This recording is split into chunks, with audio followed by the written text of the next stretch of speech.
안녕하세요. 림쌤의 10분 역사에 오신 걸 환영합니다. 저는 여러분의 역사학습 가이드 림쌤입니다.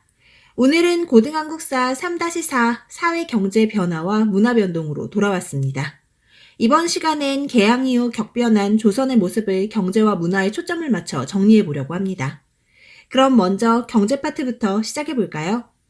개항기 조선은 일본과의 강화도 조약을 통해 부산과 원산, 인천 이렇게 세 개의 항구를 열었었죠. 그리고 이곳에 개항장을 만들어 일본 상인의 상업활동을 허용했는데요. 이때 일본 상인의 활동 영역은 개항장에서 심리까지로 제한했습니다. 이렇게 개항장 내 거류지를 설정한 건 조힐, 수호, 조규, 부록에 의해 정해졌고요. 이를 거류지 무역이라고 합니다. 중요합니다. 이러한 거류지에서는 일본 화폐 사용이 가능했고 영사재판권도 적용됐어요. 그러니 개항장 내에서는 일본 상인들에게 유리한 무역이 이뤄졌겠죠. 하지만 일본 상인은 거류지 밖으로는 나갈 수 없었기 때문에 한편에서는 객주와 보부상의 중개무역도 활발히 이루어졌습니다. 이렇게 개항장을 통해 일본 상인들이 활발하게 활동하고 무관세로 일본 상품이 무분별하게 유입되자 조선의 경제는 악화되기 시작했습니다. 특히 일본은 우리에게 영국산 면직물을 파는 중개무역으로 수익을 남겼고요. 한편에서는 조일무역 규칙 이후 조선의 곡물이 대량으로 일본으로 빠져나가 조선의 경제는 더욱 악화됐습니다. 이러한 상황에서 청과는 조청상민 수륙 무역장정을 체결했는데요. 이때는 청상인의 내륙 진출을 허용했습니다. 그래서 청상인이 한성과 양화진에 점포를 낼 수 있었고요. 허가만 받으면 개항장 밖에서도 활동할 수 있었습니다. 이렇게 청상인이 내륙으로 진출하기 시작하자 일본 역시 조선과 조일 통상 장정을 체결해 내륙 진출을 꾀했습니다. 이때 일본은 조선의 관세 적용을 일부 인정하는 대신 최애국 대우를 집어넣어 청과 마찬가지로 일본 상인들도 내륙으로 진출할 수 있게 했습니다. 이렇게 청과 일본 모두 내륙에서의 무역이 가능해지자 그동안 중개무역을 해오던 보부상과 객주들이 타격을 입었고요. 조선의 상공업은 더욱 위축됐습니다. 거기에 아간파천 이후 열강의 이권 침탈이 심해져 러시아는 삼림체벌권과 광산채굴권을, 미국은 금광채굴권과 전기 분야의 이권을, 프랑스는 광산채굴권을 차지했습니다.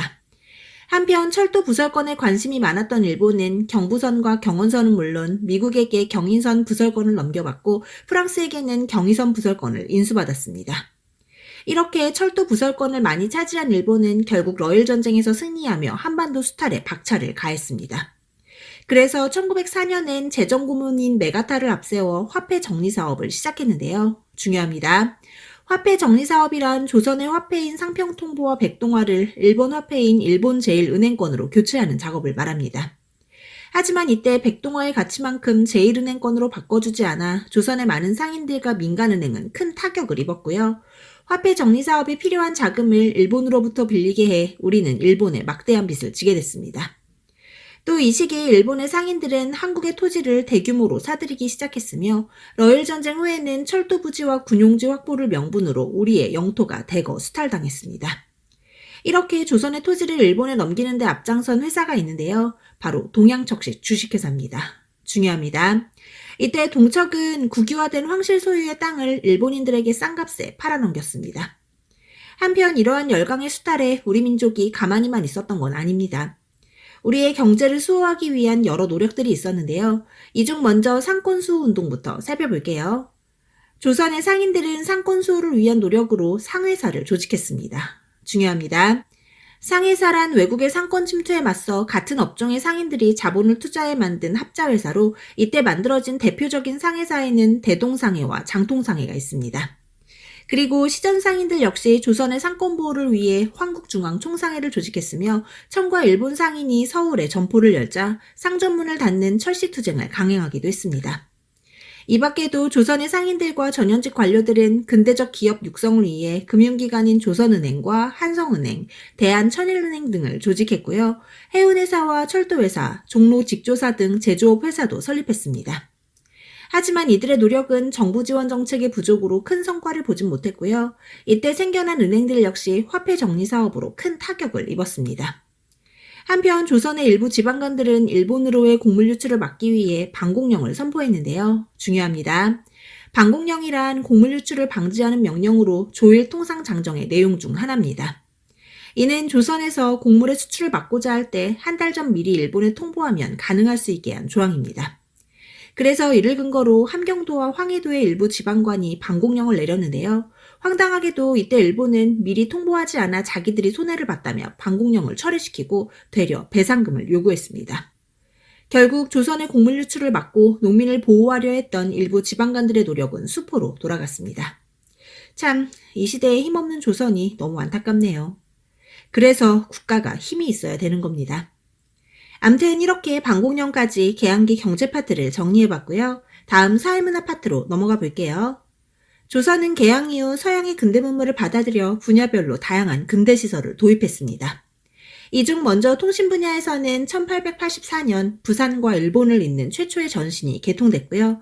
이듬해인 1885년 인천과 서울, 의주를 잇는 전신이 개통됐습니다. 이 전신이 개통된 1884년엔 갑신정변이 일어났었죠. 그리고 이후 1895년엔 우편사무를 관장하는 우체사가 설치됐고요. 대한제국 때인 1898년엔 경운궁을 시작으로 전화가 설치됐습니다.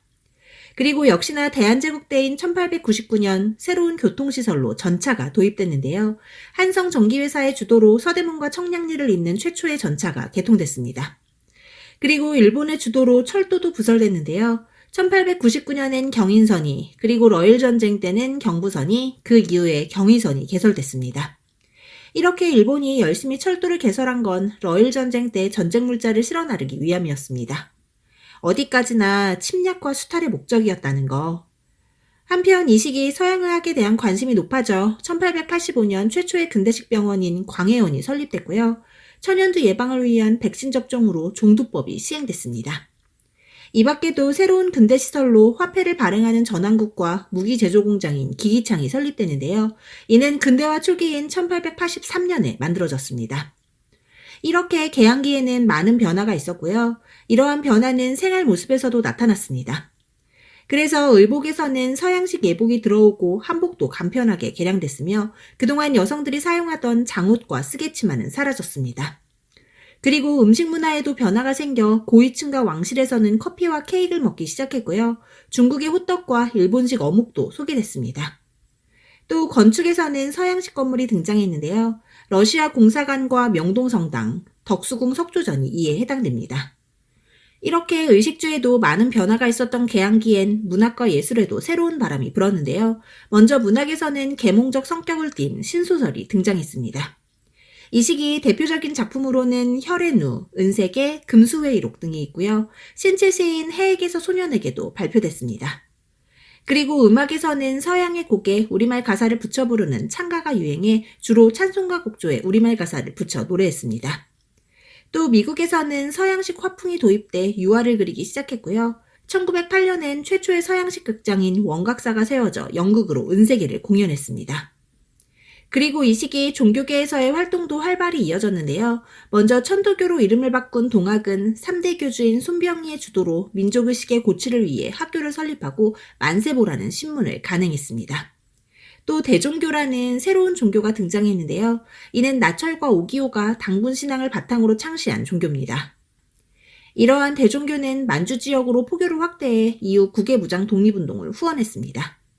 한편 유교에서는 박은식이 유교 구실론을 통해 실천적 유교 정신을 강조했고요. 불교에서는 한용운이 조선 불교 유신론을 집필해 불교의 혁신을 주장했습니다. 그리고 프랑스와의 수교를 통해 포교의 자유를 얻은 천주교에서는 소학교와 고아원, 양로원 등을 설립했고요. 개신교 역시 이화학당과 배제학당 등 학교를 설립함은 물론 근대식 병원을 만들어 선교와 사회봉사 활동을 전개했습니다. 한편 개항 이후 근대교육이 확산되면서 조선에도 근대식 학교가 생기기 시작했습니다. 이러한 교육의 변화는 시기별로 구분해서 정리할 필요가 있는데요. 먼저 1880년대에는 최초의 근대식 학교인 원산학사를 기억해주세요. 이 원산학사는 원산에서 만들어진 사립학교였습니다. 이렇게 근대식 사립학교가 세워지자 정부에서도 관립학교인 동문학과 유경공원을 만들었는데요. 이 중 동문학은 통역관 양성을 위한 학교였고요. 유경공원은 영재 육성을 위한 학교로 헐버트 등의 미국인 교사를 초빙해 각종 서양 학문을 가르쳤습니다.